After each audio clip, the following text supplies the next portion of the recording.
Hello there, and welcome to the Sleepy Star Wars channel. I'm so glad you found your way here tonight.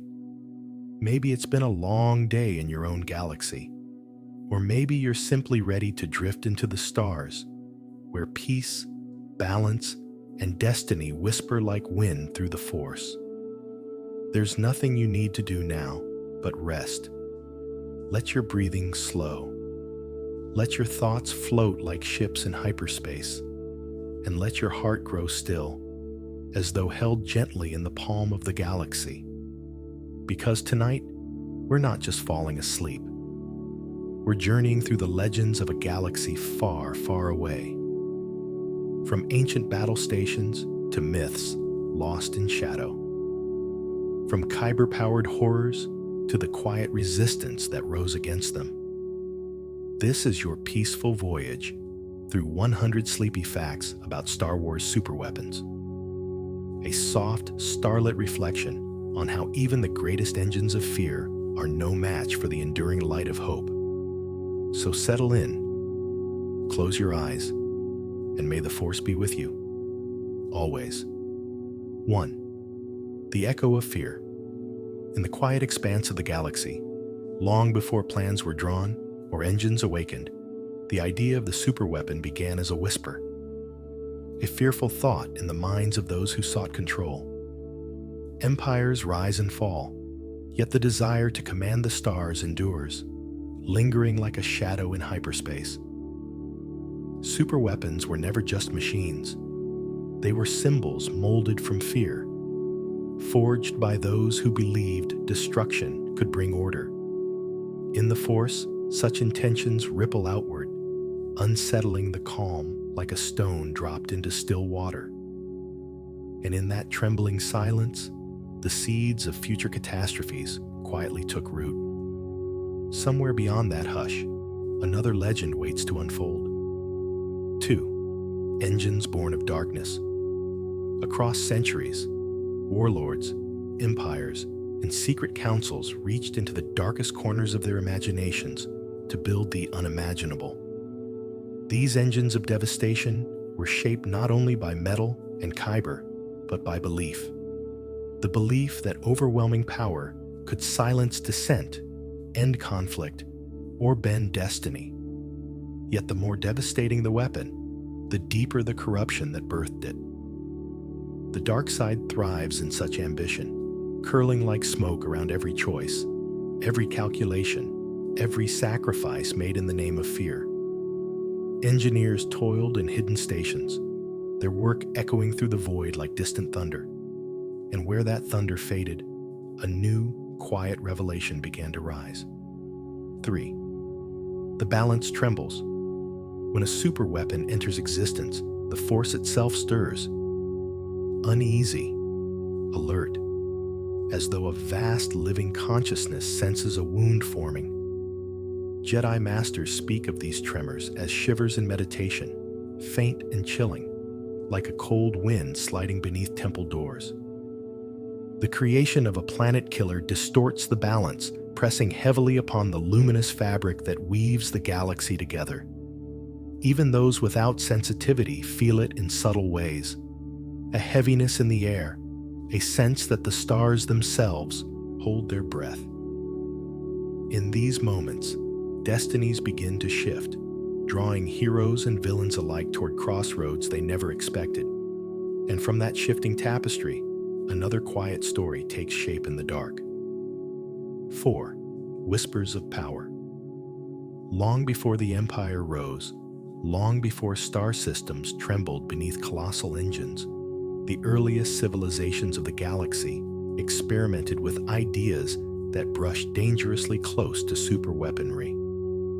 In forgotten archives on distant worlds, scholars once murmured of ancient devices capable of shifting tides of war with a single activation.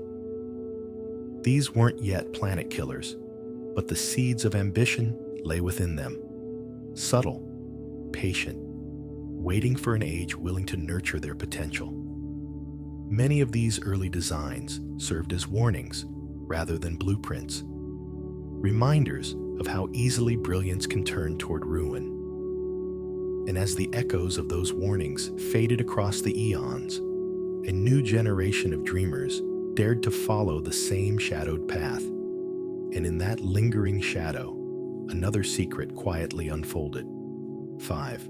Shadows in hyperspace. Whenever a superweapon neared completion, the galaxy seemed to grow quieter, as if hyperspace itself held its breath.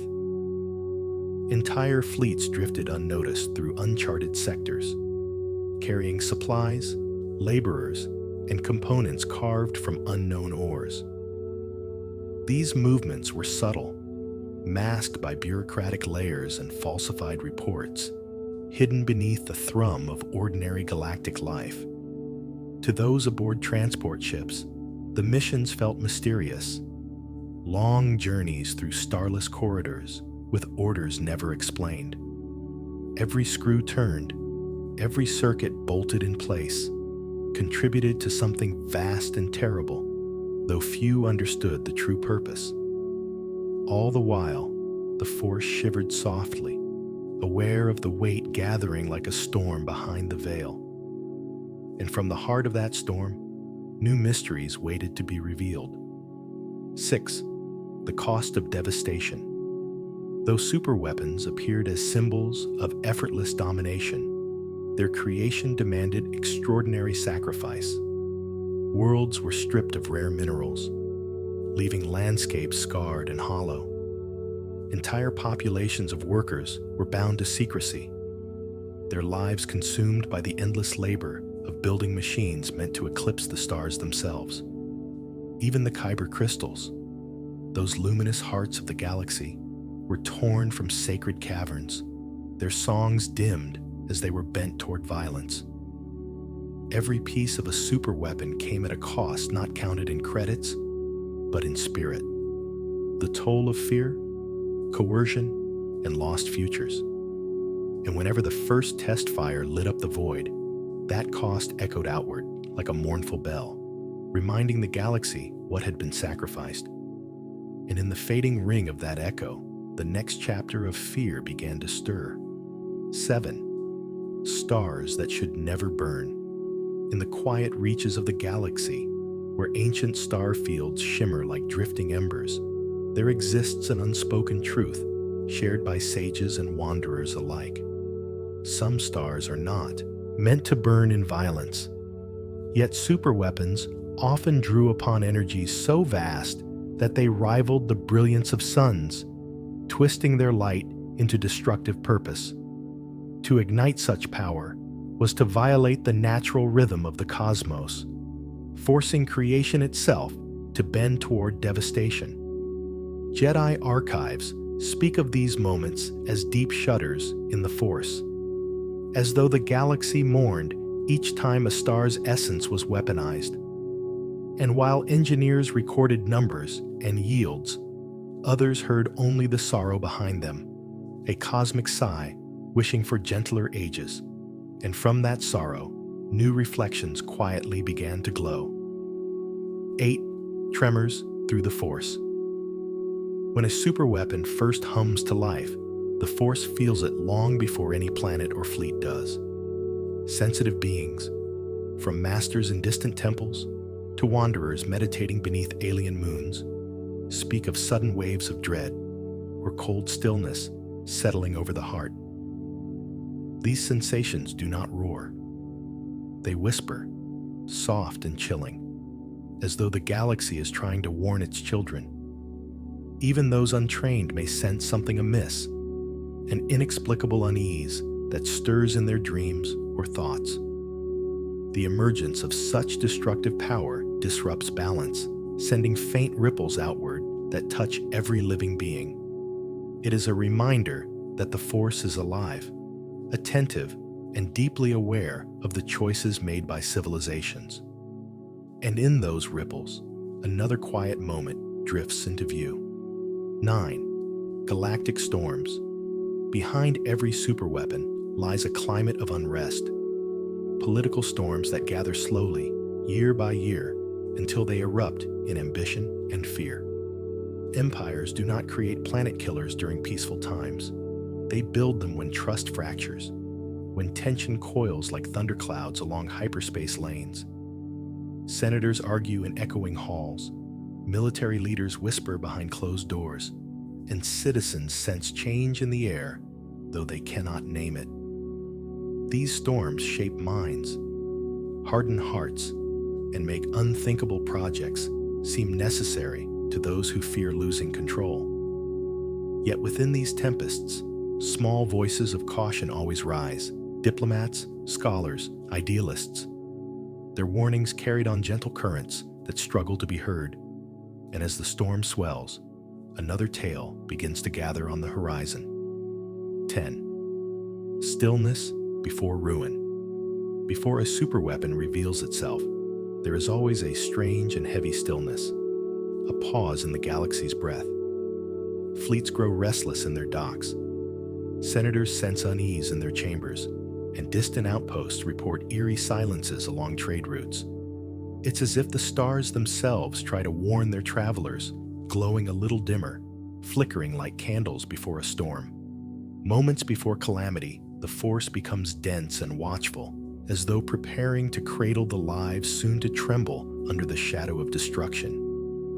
This stillness is almost peaceful, almost beautiful, yet woven with a quiet sorrow that only the wise can hear. And from that fragile calm, the first great engine of fear begins to awaken. 11. A moon with no dawn. The Death Star, a space station so colossal it seemed like a pale moon adrift in eternal night, began as an idea long before its shape filled the void. Conceived in secret meetings and hidden vaults, its blueprint whispered promises of control that seduced even the most disciplined minds. Its design was monstrous yet elegant, a sphere that held within it a power capable of silencing entire civilizations. To gaze upon it was to feel a chill, as if the void itself had taken form. Workers traveled to its construction sites without understanding what they helped build, seeing only endless corridors and skeletal frameworks stretching into darkness. And as its metal skin grew, the galaxy unknowingly stepped closer to a destiny forged in shadow. 12. The Geonosis Blueprint. Deep in the labyrinthine hives of Geonosis, the earliest models of the Death Star were shaped beneath dim orange light. The clicking architects of the world crafted intricate hollows, their slender limbs moving with unsettling precision as they refined every curve, every conduit, every chamber. For them, it was a masterpiece of engineering, a project that blended artistry with ominous purpose.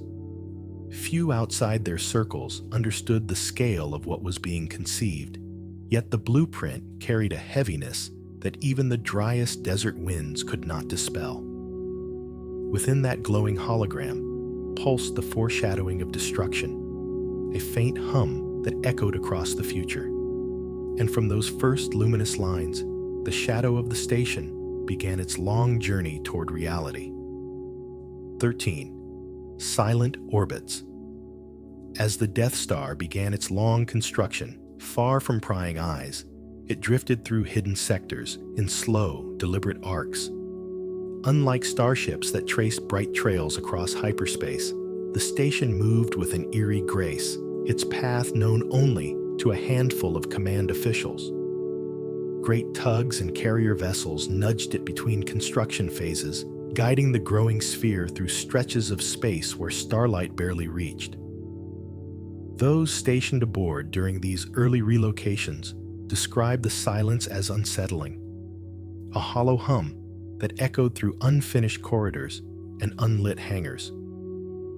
Even incomplete, the station seemed alive, aware of its own dark purpose, and with every silent orbit, its shadow deepened across the tapestry of the future. 14. The heart of Kyber. Deep within the station's core, far beyond the gleaming hallways and towering control rooms, lay the superlaser's heart, an immense chamber filled with the collected glow of harvested Kyber crystals. These crystals, once luminous with the Force's natural harmony, were forced into alignment against their nature. Engineers worked amid the shimmering energies, cloaked in protective suits, listening to the faint hum of power that surrounded them like whispers from distant stars.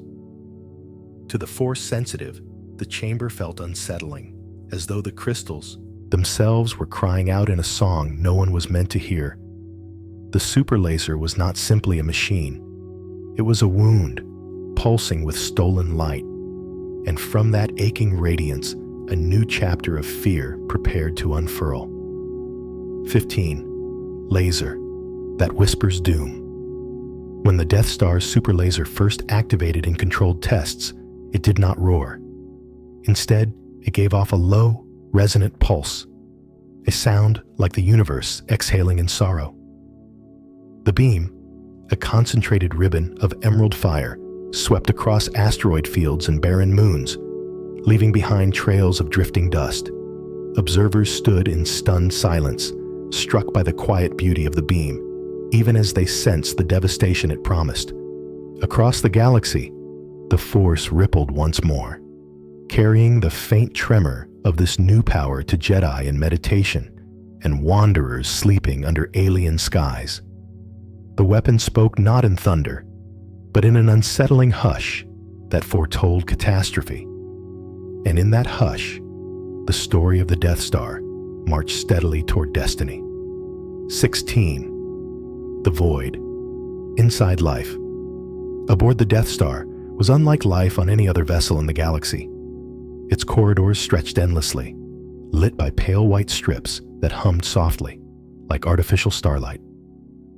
Crew members often described an emptiness in the air, a sense that the station itself absorbed sound, leaving conversations muted and footsteps swallowed by vast chambers of metal. Even in bustling control rooms, the atmosphere felt hollow, as though the immensity of the sphere created a gravity of silence all its own. Stormtroopers marched in perfect order, officers whispered into consoles, and droids glided through maintenance shafts, all contributing to a rhythm that felt strangely dreamlike. And drifting through that quiet labyrinth, destiny continued to assemble its pieces.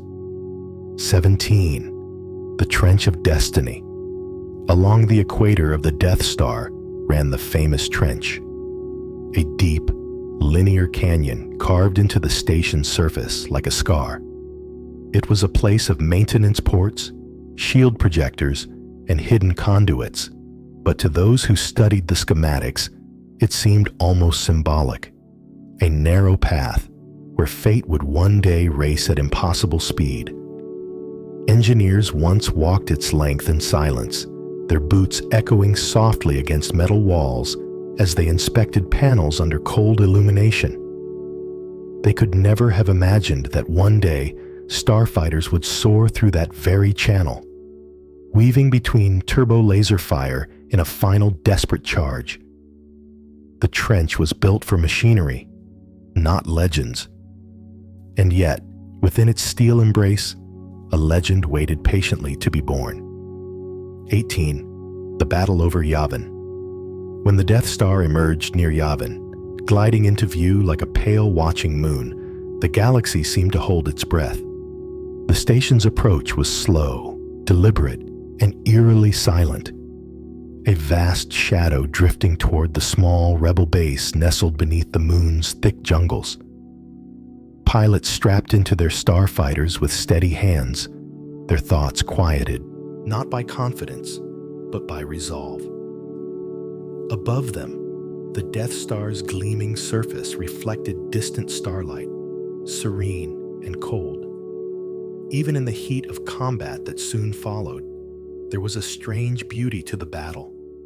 Flashes of laser fire against the darkness, engines roaring like distant wind. And in that delicate balance of hope and fear, the Force guided a single brave path. And from that moment of defiance, the next chapter of the galaxy's fate began to glow. 19. Ashes of Alderaan. When the Death Star released its super laser upon Alderaan, the galaxy felt a wound deeper than any single world's loss. The planet, once vibrant with culture, music, and gentle winds, vanished in a flash of light that rippled like a mournful sunrise across the void. There was no thunder, no lingering roar, only a bright, silent bloom, as though the stars themselves briefly wept. In the Force, millions of voices did not scream. They faded softly, like candles extinguished in the dark. The shockwave expanded outward, touching every Jedi, every wanderer, every living spirit attuned to the galaxy's breath. And from that haunting stillness, a new resolve quietly began to form in distant hearts.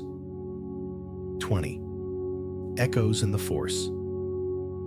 The destruction of Alderaan carried a resonance unlike anything the galaxy had felt before.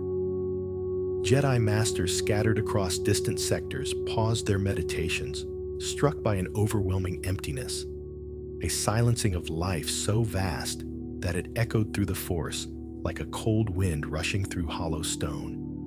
Even those without training felt uneasy that day, a sense of loss they couldn't name, a tremor of dread passing through their thoughts. For the Force is not merely energy, it is life, interconnected and ever listening. When an entire world perishes, the Force remembers, holding the sorrow deep within its luminous currents.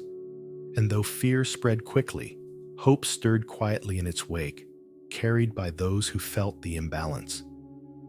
And through those subtle currents, a faint glimmer of destiny began to shimmer. 21. Rise of the Second Station. Even before the embers of the first Death Star settled into legend, plans were already unfolding for a second, larger, more imposing station. This new battle station arose in secret, hidden behind the shield of construction yards and the Emperor's manipulations. Its skeletal frame drifted above the forest moon of Endor, vast and unfinished, yet already radiating an air of cold inevitability. Engineers worked in towering scaffolds, surrounded by open space where walls had yet to be built, the darkness beyond bleeding into the structure like ink. Unlike the first, this station was designed with cruel precision, faster, stronger, more merciless in intent. But even as it grew, it carried within it the same fatal flaw born of arrogance. And in its unfinished shadows, the threads of rebellion quietly tightened once more. 22. Forest Moon. Shadows high above the tranquil forests of Endor, where treetops swayed like emerald waves beneath peaceful skies, the second Death Star hung in silent orbit. From the moon's surface, it appeared as a pale orb, half-formed and ghost-like, reflecting the soft glow of distant starlight. Its construction depended on the vast shield projected from the forest moon, a shimmering veil that rippled invisibly through the atmosphere, guarding the station like a protective cocoon. Imperial forces patrolled the woods, their footsteps muffled by moss and leaves, unaware that destiny was quietly gathering among the ancient trees. The Ewoks watched from hidden clearings, sensing a disturbance they could not name. And from those quiet forests, a spark of rebellion waited patiently to rise. 23. The Emperor's Lure. The second Death Star was never meant to be a hidden terror. It was bait, a vast mechanical snare set by the Emperor himself. Palpatine understood that fear alone could not defeat the rebellion. He needed hope to come forward, to reveal itself fully, so he crafted a perfect illusion of vulnerability. By allowing the station to appear unfinished, he whispered a silent invitation. Strike now, if you dare. Rebel leaders, believing they had a chance to end tyranny, gathered their fleets in a courageous and desperate assault. Meanwhile, deep within the station, the Emperor sat upon his throne, calm as the void, certain of his trap. Yet even the most carefully woven snares cannot see the future clearly. And within that hidden uncertainty, a new destiny began to breathe. 24. A super laser unfinished. Though the second Death Star remained incomplete, its super laser pulsed with terrifying readiness. Engineers had prioritized its firing systems, giving the station a weapon long before it had walls, corridors, or defenses fully constructed. When the beam activated, it sliced through the darkness with a serene and devastating beauty, its emerald light reflecting off scattered scaffolding and incomplete hull plates. Those who witnessed its tests described it not as a roar, but as a soft, resonant hum, like the breath of a sleeping titan. Even half-built, the station possessed the power to silence capital ships in an instant. But its very incompleteness spoke of arrogance, a belief that no weakness could ever be exploited. And through those unfinished chambers, the final chapter of its tale quietly waited. 25. Legends of the Ruins.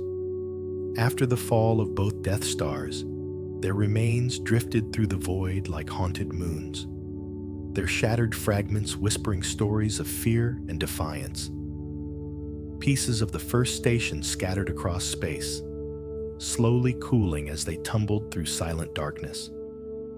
Meanwhile, debris from the second rained upon the oceans of Kef Bir, sinking into deep, uncharted waters where waves rolled gently overhead.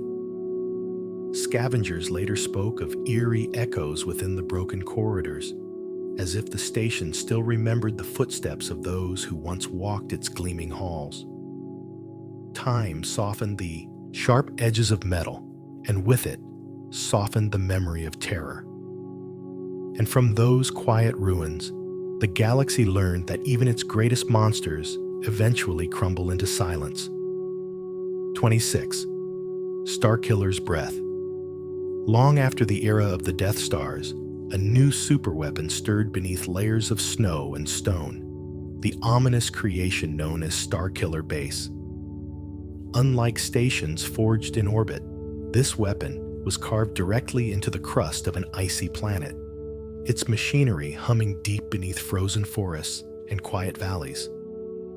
At first glance, it seemed peaceful, a world draped in white and brushed by gentle winds. But beneath the surface lay colossal conduits and vast chambers, channeling energies more ancient and powerful than any engine before it. To stand upon that world was to feel the hum of something slumbering, something immense, like a heartbeat pulsing through the ground. And with each gentle tremor beneath the snow, the shape of a new threat began to awaken. 27. A planet-turned predator. Starkiller Base was not simply a weapon built upon a world.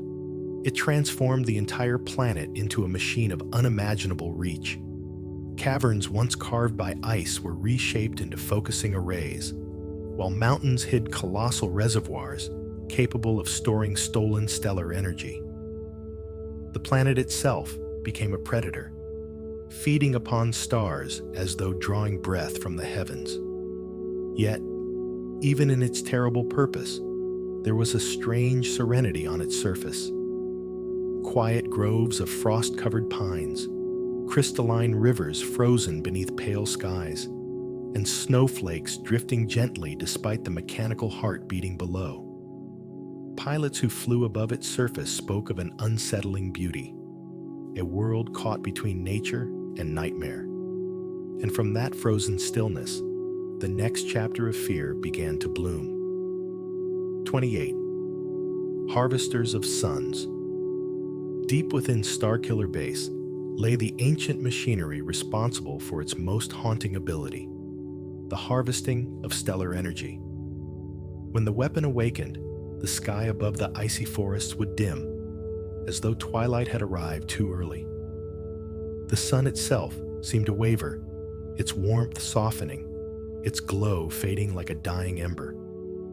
Below the surface, Titanic channels, older than the First Order, older even than the Empire, drank in the star's essence with a slow, resonant hum. To those standing on the snow-covered ground, the air grew heavier, filled with a faint vibration that brushed against the skin like a distant heartbeat.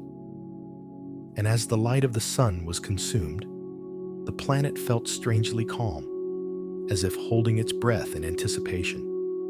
And in that dimming glow, the seeds of destruction quietly formed. 29. A beam across the stars. When fully charged, Starkiller Base unleashed its stored power in a single awe-striking beam that cut across the darkness like a river of crimson fire. Unlike the Death Star's focus blast, this energy split and branched, arcing through hyperspace to strike multiple worlds at once. Observers described it as both beautiful and terrifying. A shimmering ribbon of light that seemed to glide, not roar, as it crossed the sky. On faraway planets, citizens paused in their daily routines, gazing upward as the streak of energy passed overhead like a fiery comet.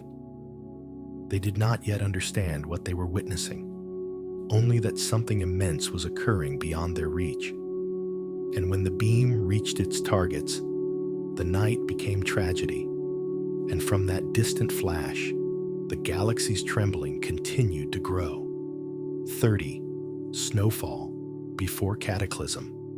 Despite the power buried beneath its crust, Starkiller Base often appeared tranquil, almost peaceful. Snow drifted gently between towering pines, muffling every sound until even the crunch of boots seemed softened. Officers and troopers stationed there spoke of the strange contradiction, serving upon a world capable of destroying entire systems, yet surrounded by quiet, frozen beauty. In the evenings, low clouds would glow faintly with reflected starlight, casting the forests in hues of silver and blue.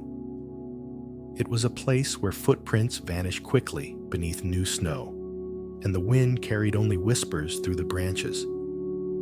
This serenity made the weapon's awakening all the more chilling, a reminder of how calm often precedes catastrophe. And in that delicate hush, the next turn of fate slowly approached. 31. The silent collapse. When Starkiller Base met its end, it did not erupt in the deafening fury one might expect from a planet-sized weapon. Instead, its destruction unfolded like a slow, sorrowful sigh. Cracks of molten light split across the icy surface, glowing softly as the planet's core became unstable. Forests trembled, snowflakes spiraled upward on sudden gusts of heated air, and the sky shimmered with rippling waves of energy. As the weapon imploded, the world folded inward, collapsing in on itself until only drifting fragments remained, glowing embers suspended in the void. For a moment, the galaxy watched in stunned silence, witnessing the fall of a weapon that had once devoured stars. And from those fading embers, the shadow of Starkiller quietly slipped into legend. 32. Galaxy Gun. Long before the First Order engineered its icy weapon, the remnants of the Empire envisioned a terrifying creation known as the Galaxy Gun.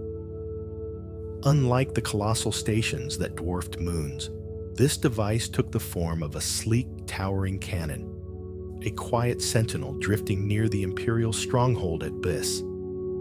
Its missiles, each capable of triggering planetary destruction, glided through hyperspace like ghostly arrows, silent and unstoppable. To the soldiers stationed nearby, the weapon seemed almost serene. No loud engines, no humming corridors, just a long metallic structure pointing toward distant targets like a frozen spear. When fired, there was little sound, only a tremor, a flicker of light, and then the missile vanished into the stars. And in that soft flicker, the galaxy felt another hushed warning. 33. A shot, heard across the void. The galaxy gun's most fearsome trait was its ability to strike worlds without ever approaching them. Its missiles slipped into hyperspace, traveling through unseen currents until they reappeared above unsuspecting systems. Civilians would look skyward at the first flash of re-entry, unaware that fate had already crossed their horizon. The missile's impact did not create the slow bloom of energy seen in other superweapons. It detonated with swift finality, releasing a chain reaction that unraveled planets from their cores outward. Yet even this devastation carried an eerie beauty. Rings of luminous debris expanding quietly, drifting like delicate halos around dying worlds. In the Force, these moments felt like distant heartbeats fading into silence. And from that fading heartbeat, another dark chapter of Imperial ambition began to whisper. 34. The Sun Crusher. Among all the superweapons whispered about in hidden archives, few were as deceptively small, or as impossibly destructive, as the Sun Crusher. Appearing no larger than a starfighter, it floated through space like a gleaming shard of armor, its hull forged from a near-indestructible alloy that shimmered faintly under starlight. Despite its modest size, it carried inside it a payload capable of igniting a star from within, turning a peaceful sun into a violent chain reaction. Pilots who approached it described an unsettling stillness, a feeling that the vessel was listening, waiting. The Sun Crusher was a paradox, a tiny craft with the quiet power to unmake entire systems. And from that silent sliver of metal, another shadow spread across the cosmos. 35. Crystal Resonance. The Sun Crusher's devastating ability came from resonance torpedoes, small, humming devices that slipped into a star's core and awakened a haunting chain reaction. When released, these torpedoes glowed with a strange, soothing light, almost gentle in their descent. The star, however, would not remain tranquil. Deep within its fiery heart, ripples would begin to pulse, soft at first, like distant thunder hidden inside light. Moments later, the star would collapse into itself, before erupting outward in a catastrophic burst that washed entire systems in brilliant, silent flame. Observers far away saw only a star brighten and fade, unaware of the tragedy hidden in its radiance. And as those final waves of light drifted outward, the galaxy shuddered in quiet disbelief. 36. The Eye of Palpatine. Long before the Sun Crusher drifted into fearful stories, another silent menace haunted the deep. The Eye of Palpatine, an automated dreadnought guided by ancient commands. Drifting through space like a forgotten sentinel, the vessel carried no living crew, only cold programming and legions of battle droids waiting in stillness. Its halls echoed with mechanical footsteps, its screens glowing faintly in the darkness as onboard systems repeated directives written decades earlier. To encounter it was to meet the echo of the Emperor's will, preserved in circuits long after his fall. Yet the ship felt strangely lonely, as though aware that time had passed it by, leaving only its purpose intact. And from that drifting relic, another forgotten threat stirred quietly in the void. 37. The Mass Shadow Generator. Long before the Age of Empires, a weapon unlike any other was conceived during the Mandalorian Wars, the Mass Shadow Generator. It did not fire beams or ignite stars. Instead, it manipulated gravity itself, folding space into crushing layers of invisible force. When activated on the ancient world of Malachor, it summoned an immense gravitational tide that flattened armies, shattered fleets, and warped the land into glass-like ridges. Those who survived spoke of an eerie silence. No explosion, No roar, only a sudden and overwhelming stillness, as though the planet exhaled and refused to breathe again. The mass shadow generator left scars not only on the land, but on the hearts of those who witnessed it. And from those silent ruins, a lingering echo of regret drifted through the ages. 38. Malakor's Wound. The planet of Malakor remains one of the galaxy's most haunting reminders of what immense power can steal from a world. Long after the mass shadow generator finished its devastating sweep, the land remained frozen in unnatural forms.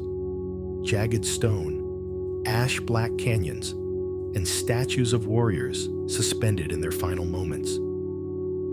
The air felt heavy, as though the planet still carried the memory of its pain. Wanderers who ventured across its shattered plains described a strange whispering wind, a mournful sound that slid through the crevices like a forgotten lamentation.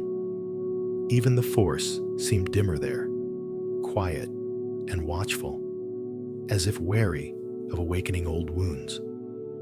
And from that quiet, broken world, the galaxy learned how deep the scars of war can run. 39. World Devastators. During the tumultuous years that followed the fall of the Empire, new terrors emerged from its remnants. Towering machines known as World Devastators. Unlike weapons of sudden destruction, these engines consumed what they conquered. As they descended upon a planet, massive intake chambers opened like metal maws, drawing in buildings, vehicles, and even entire landscapes.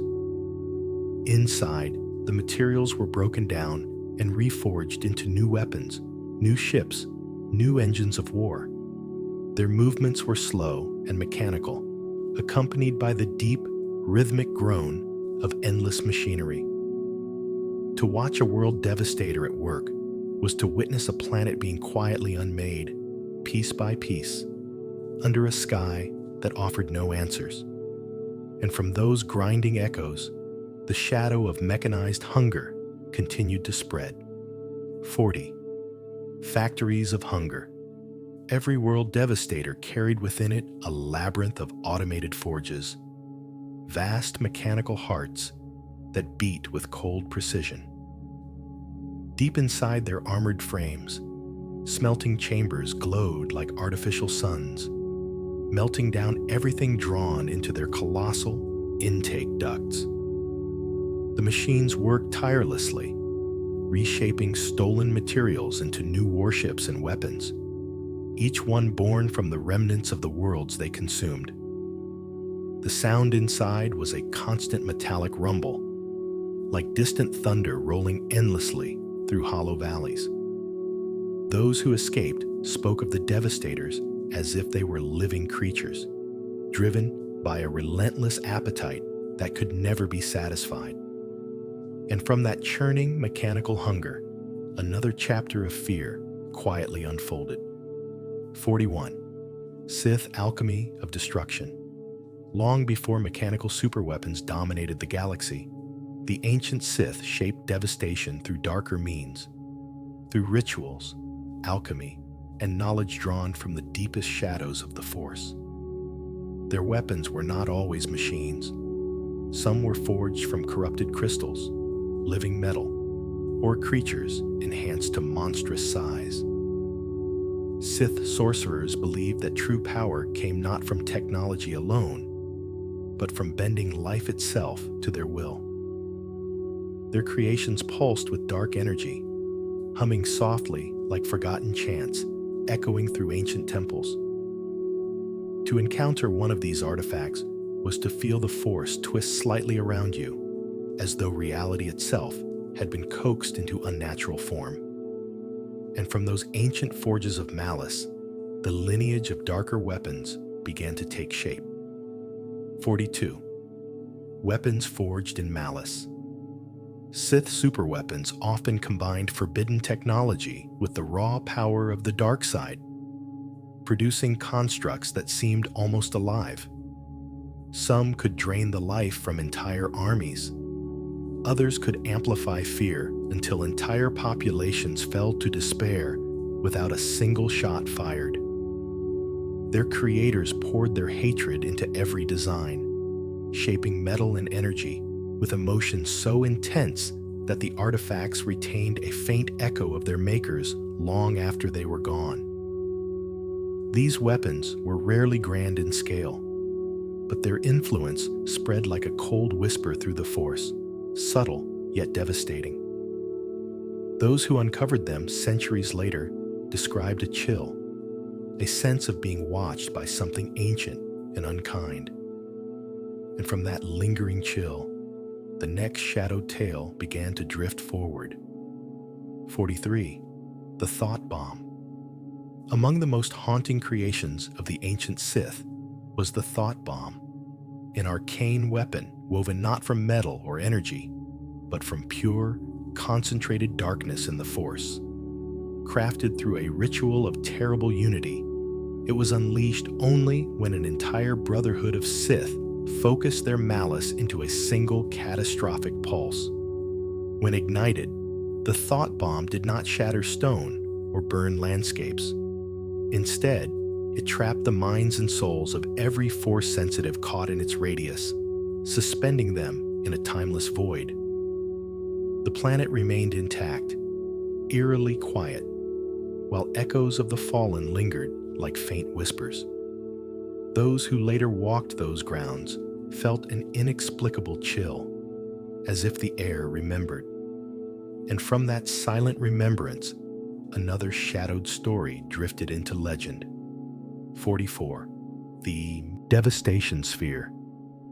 During the reign of the Sith Empire in ancient times, the Devastation Sphere emerged as a symbol of overwhelming planetary destruction.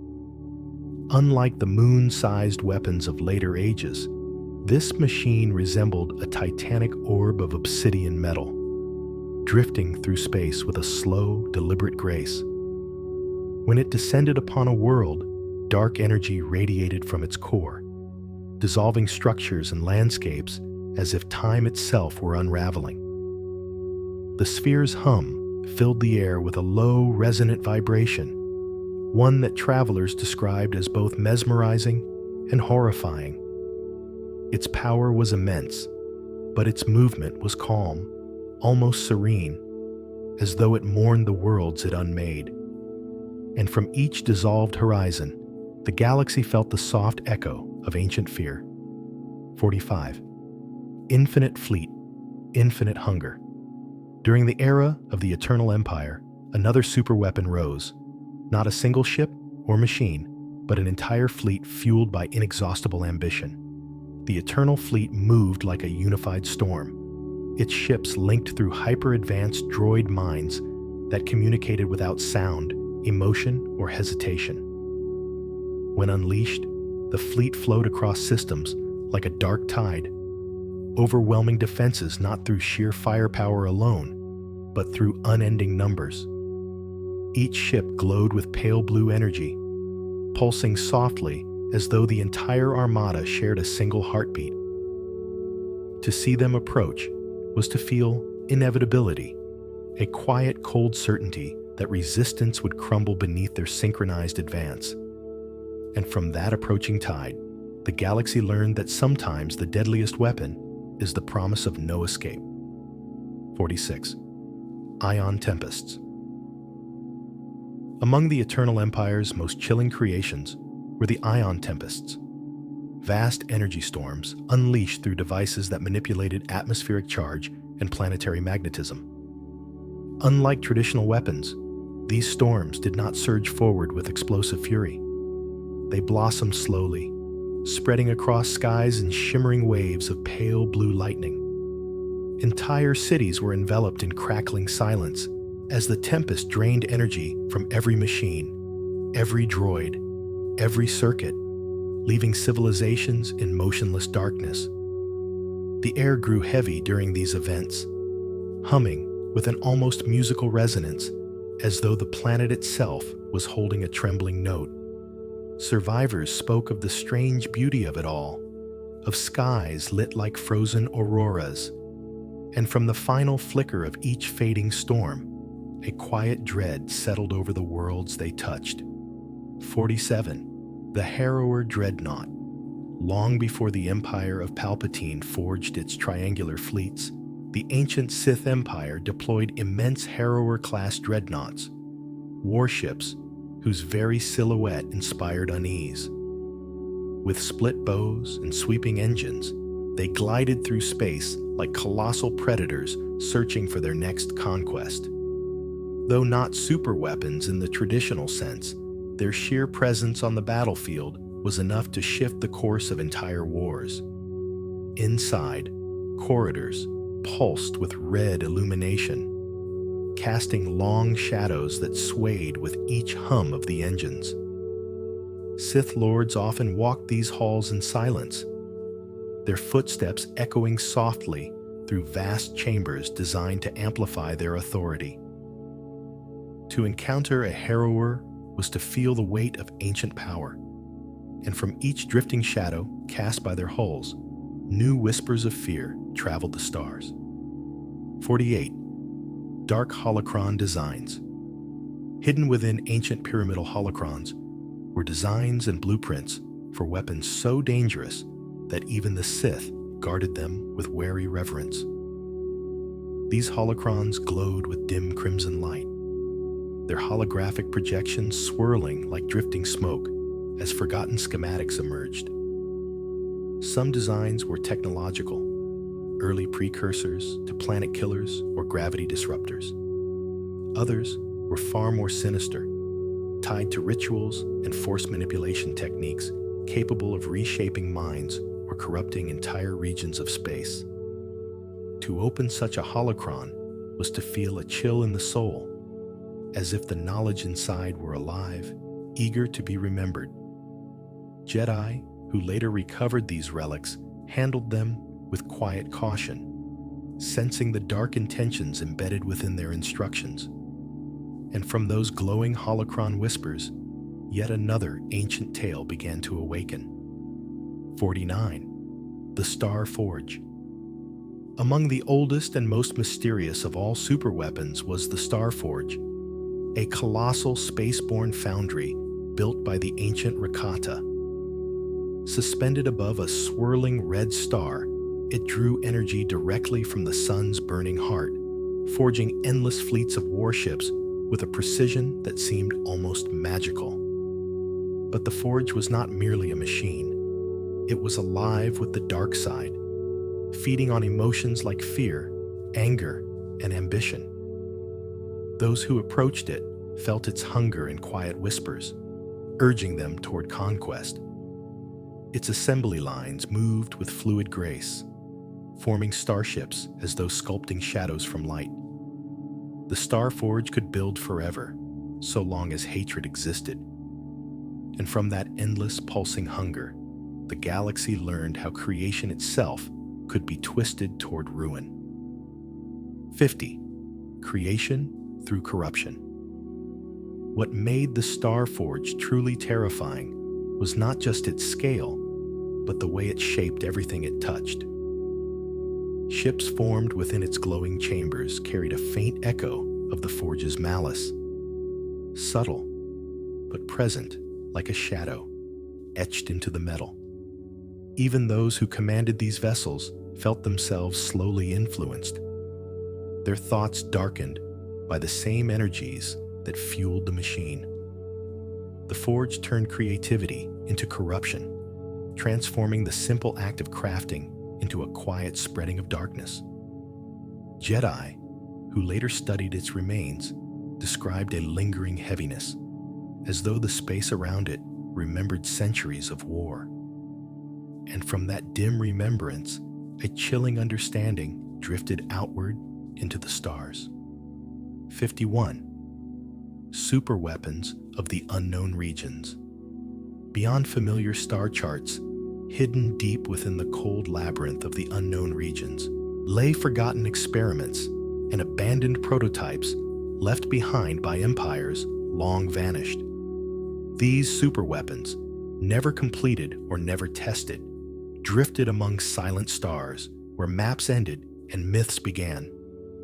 Some were derelict stations, their hulls covered in frost from centuries of exposure to cosmic winds. Others were skeletal frameworks, half-built ideas suspended in endless night.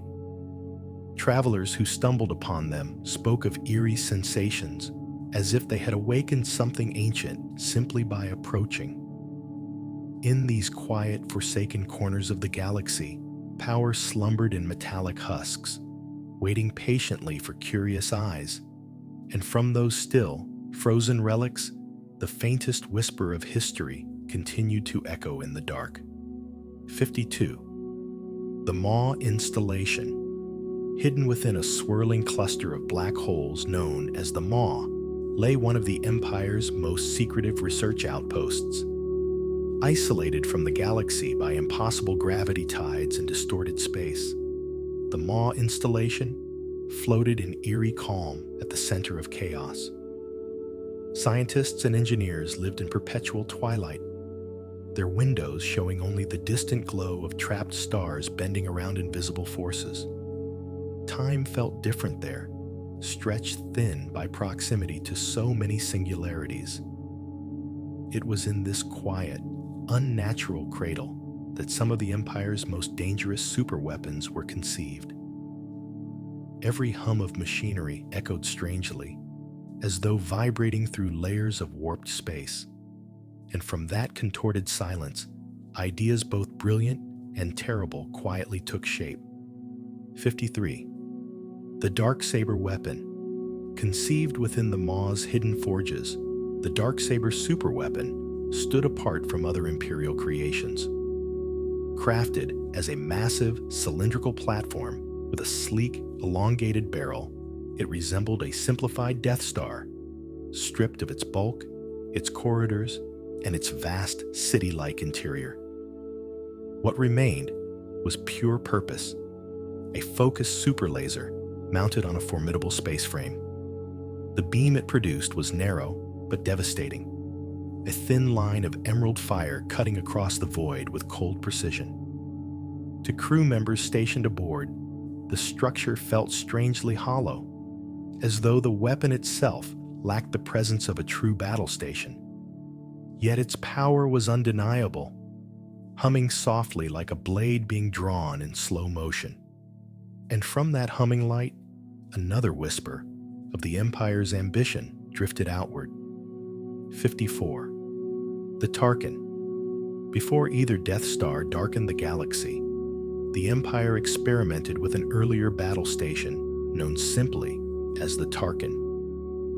It was smaller than its successors, but still vast, its spherical shape encircled by arrays of heavy turbolasers and prototype superlaser emitters. Named after the ambitious Grand Moff, who championed its creation, the Tarkin embodied the early stages of the doctrine of fear. Its central cannon lacked the full destructive capability of the Death Star, yet it could erase fleets and cities with chilling ease. Those who served aboard reported an atmosphere of intensity, as if everyone sensed they were helping assemble a blueprint for something far greater. And from that first, flickering prototype, the Empire's path toward true planet killers became inevitable. 55. Secrets buried in black holes. The Maw. Installation's greatest secrecy came not from codes or locked doors, but from the swirling black holes that encircled it like silent guardians. Within that gravity-twisted maze, failed experiments and abandoned prototypes were quietly discarded, released into the pull of singularities where no scavenger or spy could ever retrieve them. Some were incomplete superlasers, others unstable reactors, and many were devices whose purposes had long been forgotten by their creators. Engineers described the unsettling sight of these artifacts drifting toward the event horizons, their metallic surfaces stretching and warping as they neared the impossible edge.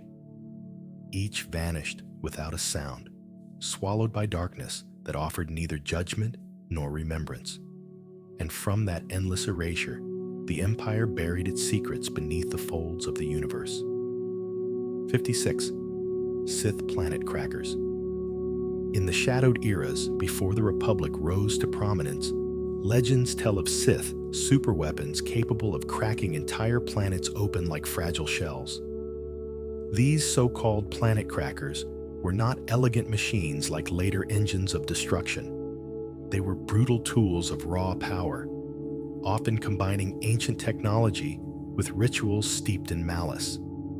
Some resembled towering pylons driven deep into a world's crust, channeling energy downward until the planet trembled in agony. Others used force-amplified crystals to resonate through the mantle, causing fissures that glowed like molten scars across continents. Though many of these tales are shrouded in myth, wanderers who explored old Sith worlds swore they saw evidence etched into the stone, rifts too perfect, too violent to be natural. And from those scorched landscapes, the ancient echoes of destruction whispered softly through time. 57. Fleets that blotted stars. Not all superweapons were single constructs. Some were fleets so vast and unified that their presence alone became a weapon. In both the ancient and modern eras, there were armadas built with such overwhelming numbers that they transformed the sky into a tapestry of steel. When these fleets emerged from hyperspace, their shadows stretched across planets, dimming sunlight and turning midday into subdued twilight. The silent discipline of their formation conveyed a cold and unmistakable message. Resistance was futile. Citizens below felt a chill upon seeing the horizon darken, as if an artificial eclipse had arrived. The Force itself grew tense during such moments, sensing the oppressive intent behind so many engines. And from those drifting walls of metal, fear spread quietly through every world they touched. 58. Telepathic terror. Some superweapons relied not on metal or energy, but on fear itself, cultivated, amplified, and projected through the Force. Among the darkest of these were devices created by Sith sorcerers to spread terror telepathically across entire systems. These instruments did not fire beams or ignite stars. Instead, they radiated dread like a cold mist, drifting through the minds of the unsuspecting. Citizens awoke from nightmares they couldn't explain. Soldiers felt their resolve weaken without reason, and entire worlds found themselves unsettled by an invisible chill. Jedi who sensed these waves described them as ripples of shadow, emotions twisted into weapons. The devices themselves were small, humming quietly in hidden chambers, their influence stretching far beyond their size. And from each trembling whisper of fear, the galaxy felt balance quietly shift. 59. The dark side's price. Every superweapon shaped by the dark side carried a heavy cost, one that its creators often chose to ignore. The energies used to fuel these devices were not merely mechanical. They demanded sacrifice, whether in spirit, body, or sanity. Those who poured hatred into their designs found the emotions seeping back into them, like ink bleeding through paper. Engineers developed strange obsessions. Commanders grew paranoid, and Sith lords felt their tempers sharpen into blades. Even the weapons themselves seemed to resonate with their maker's turmoil, humming faintly with restless energy. The Force remembers every choice, and when suffering is woven into metal, it leaves a lasting imprint. And from the faint sorrow behind each creation, a soft lesson waited to be learned. 60. Echoes of extinction. Across the galaxy, there are worlds forever scarred by the aftermath of superweapons, places where silence lingers a little too long, and the wind carries a subtle heaviness. Some planets bear deep fissures, glowing with ancient heat, Others remain cloaked in drifting ash centuries after their tragedies. Wanderers who visit these forgotten sites speak of an overwhelming stillness, a sense that the land itself holds its breath. Yet amid the ruins, life often begins to return. Fragile plants pushing through cracked stone, gentle rains washing away the dust, stars rising over landscapes once thought lost. These worlds remind the galaxy that even after unimaginable destruction, the Force continues to flow, guiding all things back toward balance. And from those quiet rebirths, the journey toward hope softly begins anew. 61. Peacekeepers. Under strain. For the Jedi Order, the rise of superweapons brought a kind of sorrow that words could scarcely capture. Trained to preserve peace and harmony, they felt each new engine of destruction like a bruise upon the Force itself. In their temples, Jedi Masters gathered in silent meditation, sensing the distortions rippling across star systems.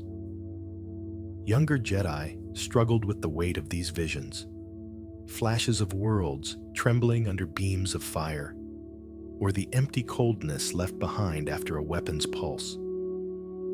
Yet despite their worry, the Jedi remained calm, knowing fear could only cloud their purpose. They approached these threats not as soldiers, but as guardians, seeking paths that restored balance without falling into despair. And from their stillness, a quiet resolve began to shine through the darkness. 62. Voices in the Council. Within the grand chamber of the Jedi Council, long discussions unfolded in tones barely above whispered breaths. Each master carried their own perspective. Some urged decisive action against the growing shadows, while others stressed patience, reflection, and the search for diplomatic solutions. Superweapons tested the very philosophy of the Order, forcing them to confront powers beyond anything seen in their history. The council chamber, bathed in soft coruscant light, often felt heavy during these debates, each word echoing through the polished air like a gentle ripple across a calm lake. Through it all, the Jedi sought paths grounded in compassion, hoping to prevent catastrophe without fueling the same fear that birthed these weapons. And in every thoughtful pause, another seed of wisdom quietly took root. 63. Reconnaissance in the shadows. To counter superweapons, the Republic and later the Rebellion relied on more than armies. They relied on information gathered in quiet, dangerous places. Scouts slipped through forgotten hyperspace lanes, their small ships gliding like shadows between sensor nets. Spies infiltrated facilities hidden in asteroid belts or orbiting dead stars, listening for whispers of new engines under construction. These missions required calm hearts and steady breaths, for even a single mistake could unravel the fragile webs of hope. Many operatives described moments of eerie silence as they floated near massive structures, studying their hulls beneath the cold starlight. In those moments, they felt both fear and purpose, knowing knowledge itself could save whole worlds. And from their whispered reports, the first sparks of resistance began to glow. 64. Kyber Guardians. Long before kyber crystals were twisted into the hearts of superlasers, they were revered as living conduits of the Force, sacred, luminous shards that resonated with harmony rather than destruction. Jedi and ancient protectors stood watch over hidden caverns where these crystals grew, listening to the soft chimes they produced when touched by the wind or by passing footsteps. When the Empire began harvesting them in secret, these guardians felt the loss deeply, as though an entire choir of gentle voices had suddenly fallen silent. Some risked everything to hide or relocate crystal caches, placing them beyond the reach of those who sought to exploit their brilliance. Their work rarely made headlines, but it saved countless worlds from devastation. And from each crystal protected, a quiet strand of hope continued to shimmer. 65. The path of non-violence. As superweapons grew more powerful, the Jedi found themselves walking a narrow path between action and restraint. Though trained in combat, their hearts always sought peaceful solutions first. Gentle negotiations, subtle interventions, and attempts to sway hearts before clashing blades. They understood that answering terror with terror only deepened the wound in the Force. Even when facing threats capable of erasing entire worlds, Jedi Masters reminded their students that true strength lay not in overwhelming power, but in unwavering compassion. Some traveled to war-torn systems simply to soothe fear, offering calm guidance to those trembling beneath the shadow of planetary annihilation. Their presence brought a stillness that no machine could replicate. And from each quiet gesture, the light of the galaxy brightened just a little more. 66. The Rebels' Whisper. When empires rose and weapons of unimaginable scale darkened the stars, the rebellion answered with something far more delicate, a whisper of defiance carried on fragile hope. Rebel cells operated in the shadows, meeting in candlelit caves, crumbling basements, or hidden starship holds. They held no superlasers, no fleets capable of blotting out suns, only determination and a belief that tyranny could be undone by courage. Their ships were small, their weapons modest, yet their resolve ran deeper than any planetary cannon. Many rebels spoke of feeling watched over by the Force as they sabotaged supply lines, smuggled intelligence, or simply dared to dream of freedom. And from each whispered act of bravery, the galaxy's darkest nights grew a little less cold. 67. Hidden Cells of Hope. Across the galaxy, far from the gleaming halls of Coruscant or the cold corridors of Imperial stations, small groups of rebels formed hidden cells in the most unlikely places. Some met in the backs of dusty cantinas, their voices low beneath the hum of neon lights. Others gathered in forest clearings, lit only by moonlight filtering gently through the leaves. A few operated from old mining tunnels, their whispers echoing against stone worn smooth by time. These cells shared snippets of intelligence, rumors of new construction yards, strange energy signatures, missing Kyber shipments, all quietly stitched together to reveal the outlines of looming superweapons. Though scattered and fragile, their unity formed a quiet thread of hope woven through the darkness. And from that fragile unity, the first signs of resistance truly began to glow. 68. The Rogue One Mission. In the annals of galactic history, few acts of courage shine as gently and as powerfully as the mission of the Rogue One team. They traveled to Scarif not as conquerors, but as shadows slipping through palm-lined beaches and storm-lit skies, guided by a single, flickering spark. The belief that even the smallest group could change the fate of millions. Their journey carried no promises of survival, only the quiet resolve to deliver the truth hidden within Imperial vaults. As they moved among the towering data spires and wind-swept landing pads, the Force seemed to hold its breath, watching their every step. Their sacrifice was not loud or triumphant. It was still, steady, and filled with purpose. And from their final transmission, a new dawn for the galaxy began to rise. 69. Messages of Sacrifice. The stolen plans that revealed the Death Star's weakness were more than technical schematics. They were a message carried through the stars, a reminder that bravery could outshine even the darkest engines of fear. When the transmission reached the rebellion, officers and soldiers paused in reverence, sensing the weight of the sacrifice behind each line of data. They did not know the names of those who had fallen, but they felt their spirit in every encrypted pulse. Across distant rebel outposts, whispers spread of unnamed heroes who had given everything to ignite a spark of hope. The galaxy seemed to steady itself in that moment, as if the Force quietly acknowledged their courage with a gentle breath. And from that breath of gratitude, the next chapter of defiance softly took root. 70. Maps in the stars. To destroy a superweapon, bravery alone was never enough. The rebellion relied on minds who could read the galaxy like an ancient map, tracing faint energy trails or deciphering the subtle patterns hidden in Imperial schematics. These analysts worked in dim-lit rooms aboard Mon Calamari cruisers or within the quiet corners of secret bases, their screens glowing softly like starlight.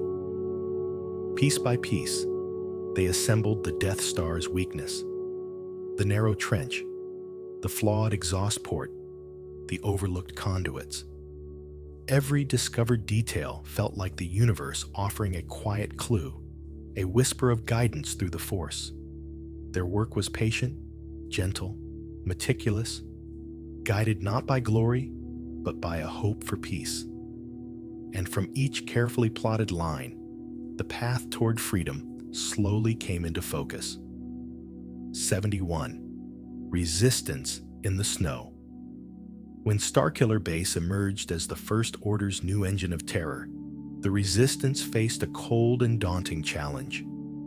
They gathered in the soft glow of tactical holotables, studying the icy world with breath held softly, as though afraid to disturb the fragile hope taking shape. Pilots examined the target points.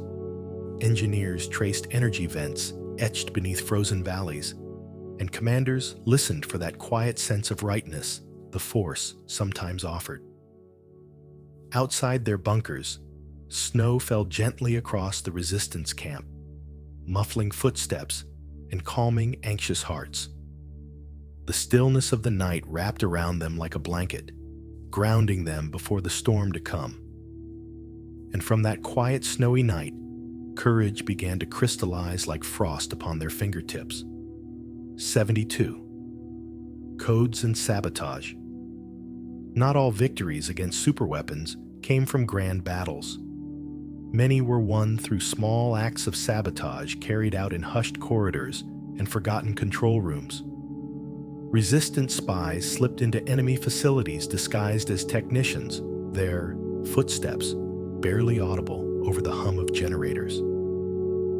They planted signal scramblers beneath junction boxes, rerouted power flows in dim maintenance shafts, or stole command codes while security droids drifted past on silent repulsors. Each action, no matter how small, created ripples that weakened the overwhelming machinery of destruction.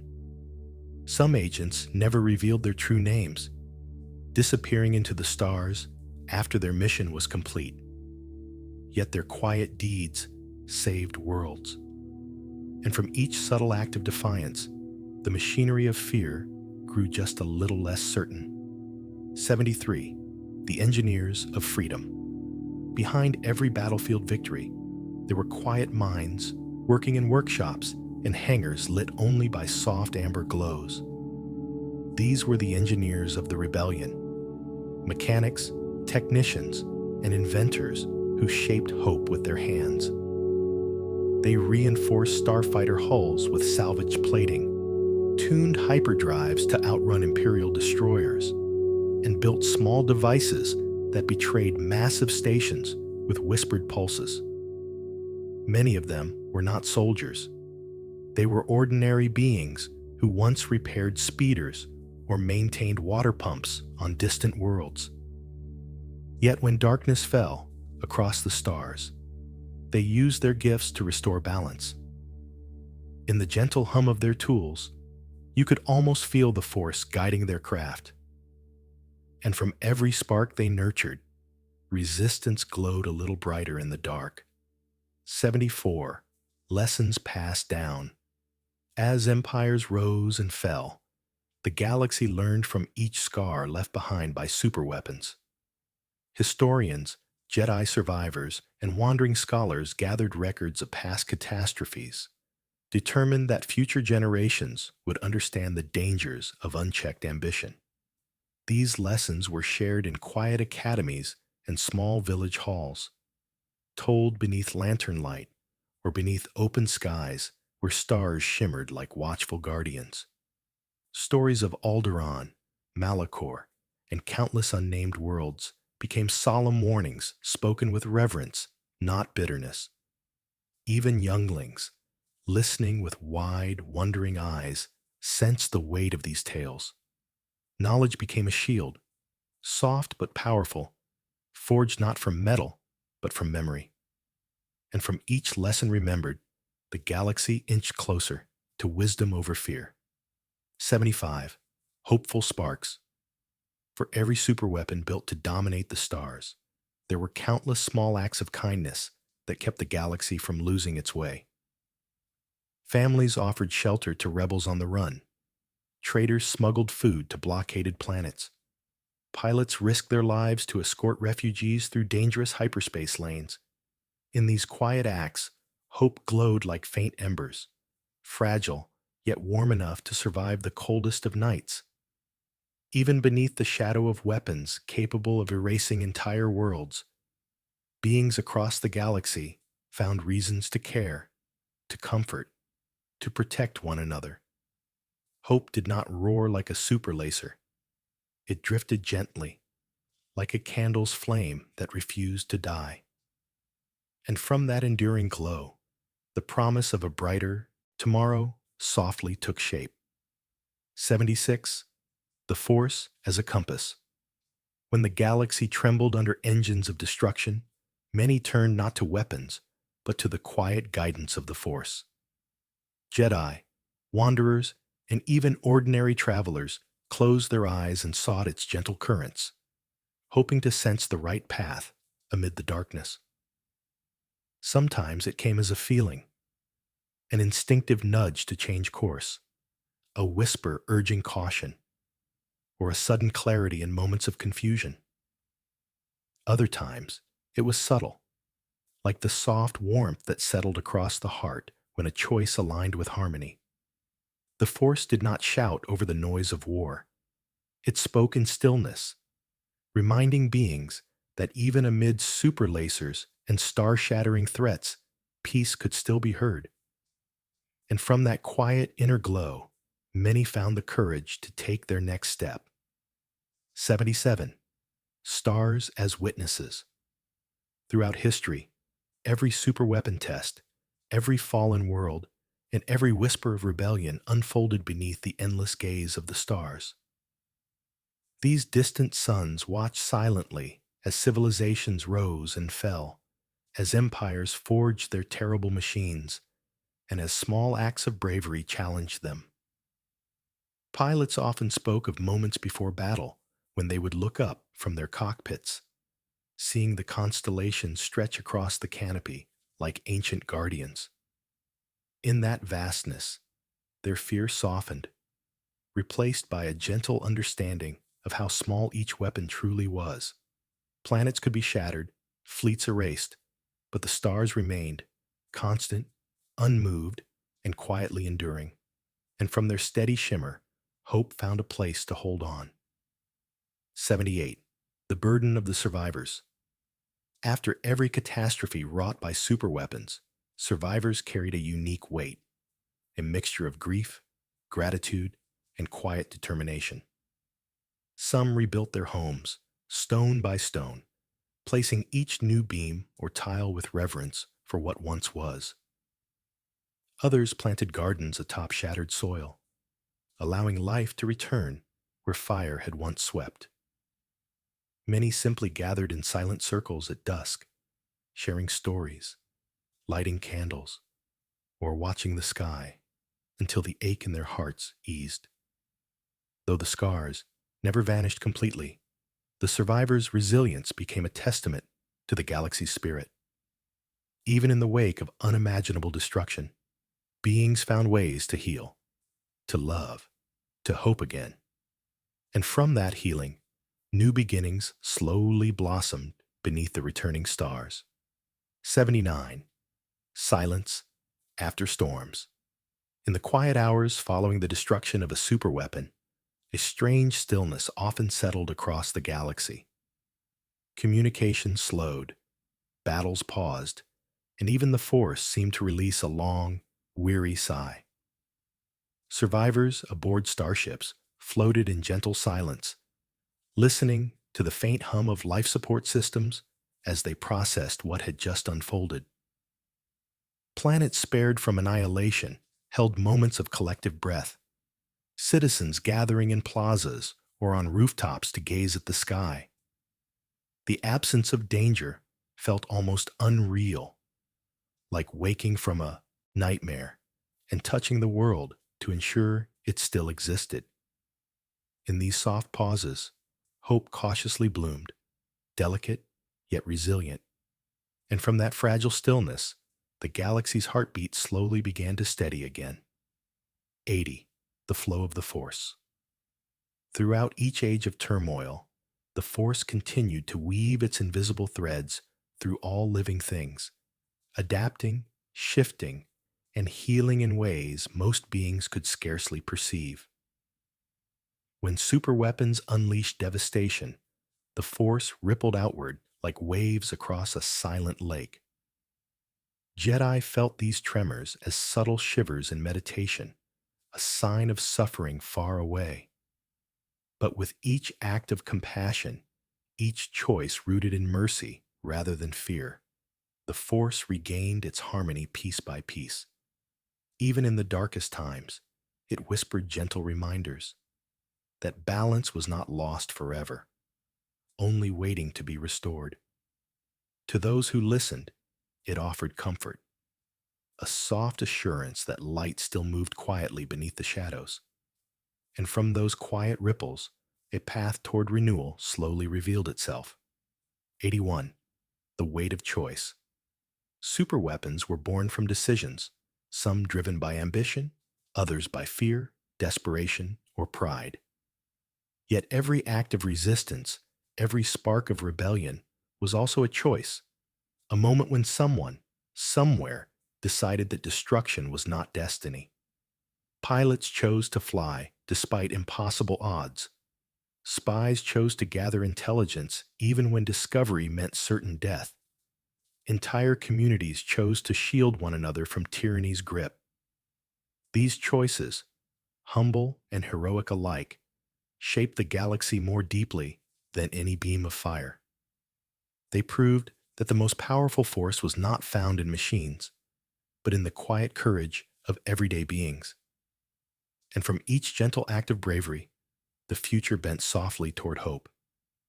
82. Rebuilding the stars. After every era of darkness, there came a time when the galaxy slowly began to mend the wounds left behind. Rebuilding did not happen in great waves. It unfolded gently, in small acts spread across countless worlds. Architects reimagined shattered cities with softer lines, gardens tucked into corners where fear once lived. Children returned to playgrounds beneath skies that had finally grown calm again, their laughter rising like the first birdsong after a storm. Farmers replanted fields, coaxing life from soil that had known fire, while travelers lit lanterns to guide refugees home. Each act, humble and human, stitched the galaxy back together, one quiet thread at a time. And from every repaired home and renewed whisper of joy, the stars seemed to shine just a little brighter. 83. Scars beneath the surface. Even after reconstruction began, many worlds carried scars invisible to the eye, memories etched into the hearts of their people. Those who had lived under the shadow of superweapons often found themselves startled at sudden noises, or pausing to study the sky as though expecting another blaze of destruction. Healers, counselors, and wise elders gathered to help communities find their breath again, hosting soft-spoken gatherings where stories could be shared without judgment. These circles became quiet sanctuaries, candlelit rooms, temple courtyards, simple stone benches beneath trees that rustled gently overhead. In those spaces, sorrow could be released slowly, like a long-held exhale. And from each shared moment of healing, the galaxy reclaimed another fragment of its peace. 84. The wisdom of the past. In time, scholars from every corner of the galaxy collected accounts of the great superweapons. Chronicles not meant to glorify, but to warn. They studied old Imperial logs, Jedi archives, and whispered tales from ancient Sith ruins. Though their libraries stretched wide, their purpose was simple: to ensure that the darkness of old would never rise unchallenged again. These scholars worked with quiet reverence, turning brittle datapads with gentle care, mapping out cycles of ambition and downfall. Many believed knowledge itself was a shield, one capable of preventing future devastation without a single shot fired.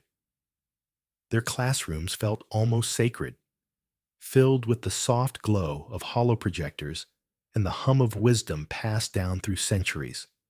And from every carefully preserved history, the seeds of a safer future continued to grow. 85. Songs of Survival. Across the galaxy, cultures affected by superweapon devastation created songs to help future generations remember what was lost and what endured. These melodies were often slow and soothing, sung beneath starlit skies or around communal fires. Some told of cities erased in an instant, while others celebrated the resilience of those who survived.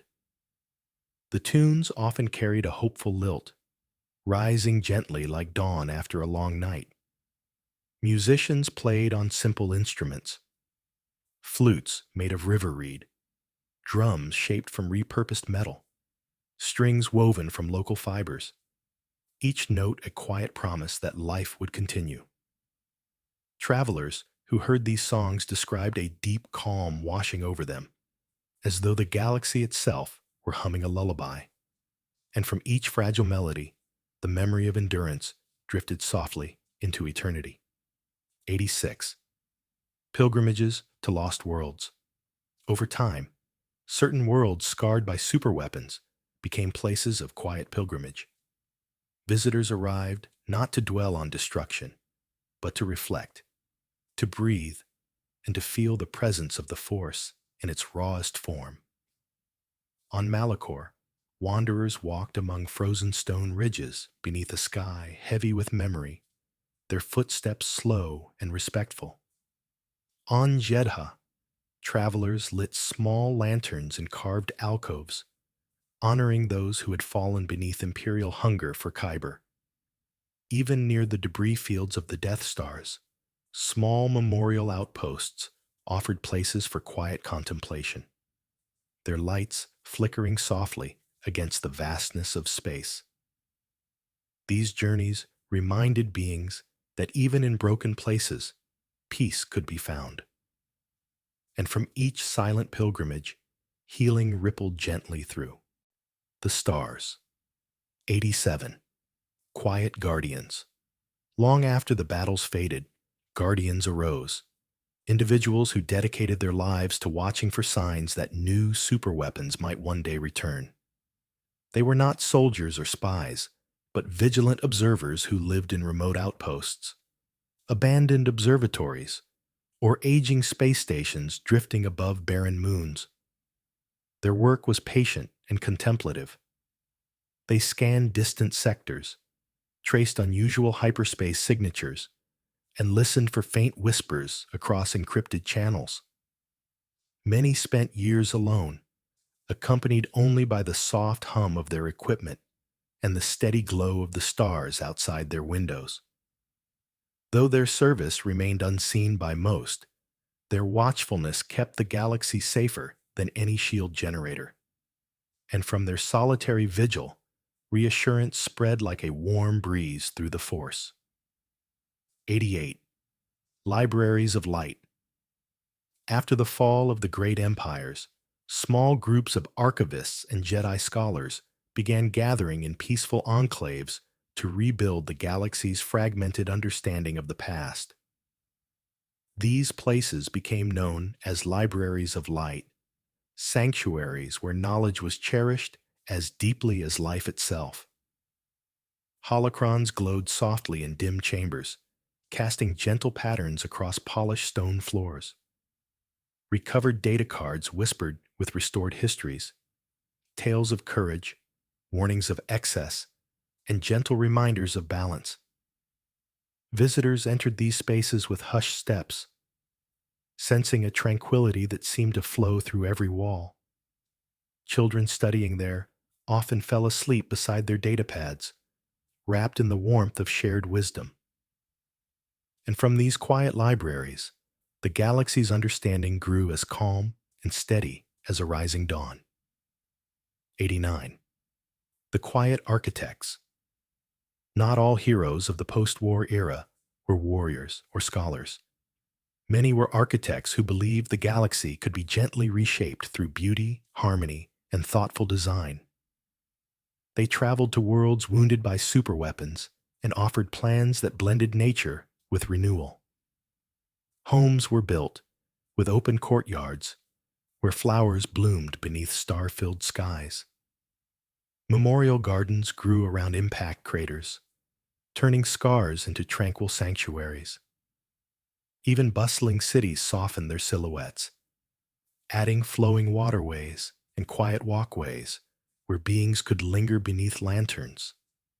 These architects sought to remind the galaxy that gentleness was not weakness, but strength expressed through care. And from each serene structure they raised, hope anchored itself a little more deeply in the hearts of all who walked there. 90. The Echo of Balance. In the centuries that followed the reign of superweapons, Force-sensitive wanderers began to sense a subtle shift, a gentle mending of the cosmic fabric. Worlds once heavy with sorrow grew lighter. Places where pain lingered felt as though they were slowly exhaling, releasing grief back into the vast embrace of the Force. These wanderers meditated beside ancient ruins, atop grassy hills, or on quiet shores where waves whispered endlessly against the rocks. In these peaceful moments, they discovered that balance does not return suddenly. It returns softly, like the slow unfurling of dawn across a sleeping world. The wounds of the past remained, but they were no longer raw. They had become part of the galaxy's wisdom. And from that softening, the Force continued its timeless dance toward harmony. 91. Children of a Calmer Age. As generations passed, children born long after the fall of the great superweapons grew up hearing only soft stories of the past, tales told in gentle tones by elders who wanted them to understand without being afraid. These young ones played beneath peaceful skies, chasing birds or floating toy starfighters above their heads. When they asked about Alderaan or Malachor, adults explained with care, emphasizing resilience rather than ruin. Teachers created lessons filled with light, showing how unity and compassion had overcome engines of fear. Many children, unaware of the shadows their ancestors once lived under, carried innocence like a warm lantern in their hearts. And from their laughter, the galaxy healed in ways history alone never could. 92. Monuments of Reflection. Across countless systems, memorials were built not to glorify war, but to honor peace. These structures stood in quiet valleys, on moonlit plains, or among restored city gardens. Some were stone circles engraved with the names of lost worlds. Others were pillars of crystal that caught the sunlight and scattered it into rainbows across the ground. Visitors approached these places with slow, measured breaths, often touching the cool surfaces as if greeting old friends. The monuments did not dwell on suffering. They reminded all who saw them that life had endured, love had returned, and balance had begun to reawaken. Many who stood before them felt a subtle warmth, as though the force itself nodded gently in acknowledgement. And from these sacred spaces, the lessons of the past settled softly into the future. 93. Holos of the Fallen Stars. In the years following the destruction of the galaxy's superweapons, archivists created holo galleries where visitors could witness recreations of worlds lost or forever changed. These projections shimmered like dreams, showing grassy hills that once swayed in warm breezes, or oceans that sparkled under twin suns. Families who had never seen Alderaan could walk through its reconstructed meadows, hearing birdsong that had been preserved in ancient recordings. The galleries served as gentle bridges between memory and hope, spaces where sorrow softened into appreciation. Children often lingered longest, waving their hands through glowing streams of holographic light, imagining what those worlds might have felt like. And from each luminous image, stories once heavy with grief transformed into soft, enduring remembrance. 94. The Keepers of Memory. Across the galaxy, groups of quiet historians known as the Keepers of Memory dedicated their lives to preserving the stories of those lost to superweapons. They traveled from world to world, carrying softly glowing holoprojectors, gathering testimonies from elders, refugees, and wanderers who wished their voices to be remembered. Each story, whether joyful, sorrowful, or somewhere in between, was carefully woven into a tapestry of shared experience. The keepers never hurried their work. They listened with patience, allowing long pauses, soft breaths, or trembling silences to speak as loudly as words. Their archives became sanctuaries of understanding where all beings, regardless of history or origin, could find connection. And from each preserved whisper, the galaxy's collective heart grew a little more whole. 95. Gardens of Renewal. On planets touched by tragedy, entire communities planted vast renewal gardens, living memorials meant to heal the land as well as the spirit. These gardens stretched across fields once scorched by fire or cracked by shock waves. Seeds from dozens of worlds were scattered into the soil, creating vibrant sanctuaries where flowers from distant systems bloomed side by side. Children decorated pathways with painted stones. Adults tended to the young trees with careful hands, and elders shared stories beneath canopies of fresh green leaves.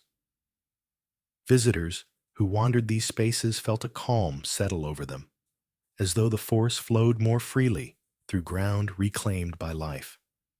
And from each new blossom, the galaxy's quiet promise of renewal deepened. 96. Calm beneath the celestial tides.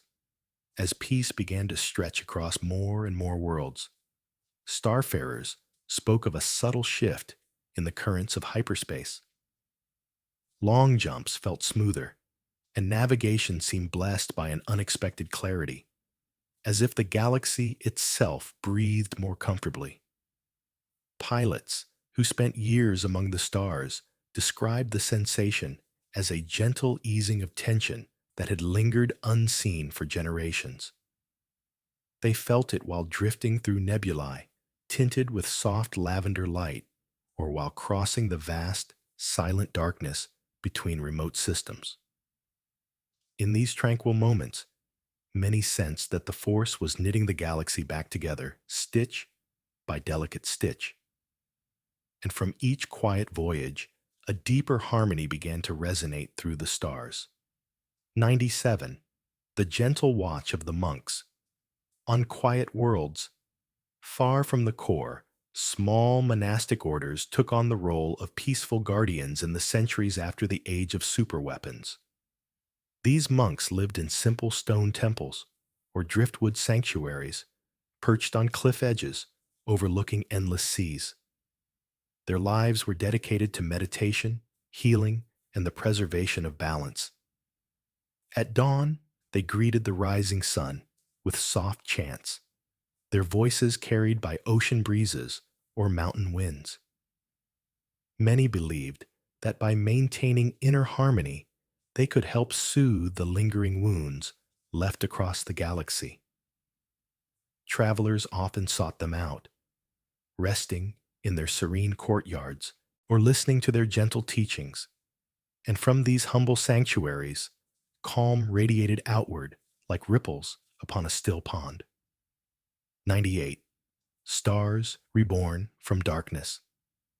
Over time, even regions scarred by superstition or fear began to bloom again. Systems once feared for their proximity to ancient devastations or forgotten battle stations found new life through peace, trade, and community. Abandoned stations became research outposts where scientists studied nebulae and stellar nurseries. Worlds touched by past horrors welcomed artists, philosophers, and wanderers seeking a quieter life. In these places, night skies shimmered with renewed wonder, constellations forming patterns once overlooked during years of war. Children grew up knowing stories of destruction only as distant legends, not threats looming over their futures. The galaxy, slowly but steadily, rediscovered joy. And from each star reborn in memory's wake, warmth returned to the universe. 1999. The galaxy sleeps again. As centuries passed and superweapons faded into myth, the galaxy gradually slipped into a gentler era, an age where peace was not taken for granted, but cherished like a precious ember. Hyperlanes remained open and safe. Temples hummed quietly with teaching, and families watched the night sky without fear of sudden flashes that once heralded doom. Even in distant outposts on icy moons or desert worlds, beings felt a serenity that had eluded the galaxy for generations. Though vigilance remained, it was no longer driven by dread, but by a collective dedication to safeguarding harmony. And as the galaxy settled into this soft rhythm, it felt, perhaps for the first time in millennia, truly ready to dream. And from that cosmic exhale, the final chapter approached on whispering starlight. 100. A promise carried by the Force. In the quiet ages that followed the fall of every great superweapon, the galaxy learned to breathe again. Stars shimmered more gently, unburdened by shadows of fear, and hyperspace lanes hummed with peaceful travelers instead of fleets driven by conquest. In meditation chambers, along quiet mountaintops, and within the hearts of everyday beings, the Force whispered a timeless message that even when darkness grows vast, light endures in the smallest acts of compassion. This truth passed from generation to generation, becoming a soft promise carried into every sunrise and every distant star. And as the galaxy rested beneath that promise, it dreamed not of destruction, but of harmony, hope, and gentle balance restored. And from that final dream, the long night of fear faded softly into dawn. And now, as our long journey through the galaxy comes to rest, may the Force bring balance to your mind and peace to your dreams. If these quiet stories helped you drift into the stars tonight, remember to like, subscribe, and share which Star Wars path you'd love to fall asleep to next. When you're ready for another voyage, just tap the end screen to slip gently into the next bedtime tale and rest beneath the soft glow of distant suns. Sleep well, traveler, The Force will guide your dreams, always.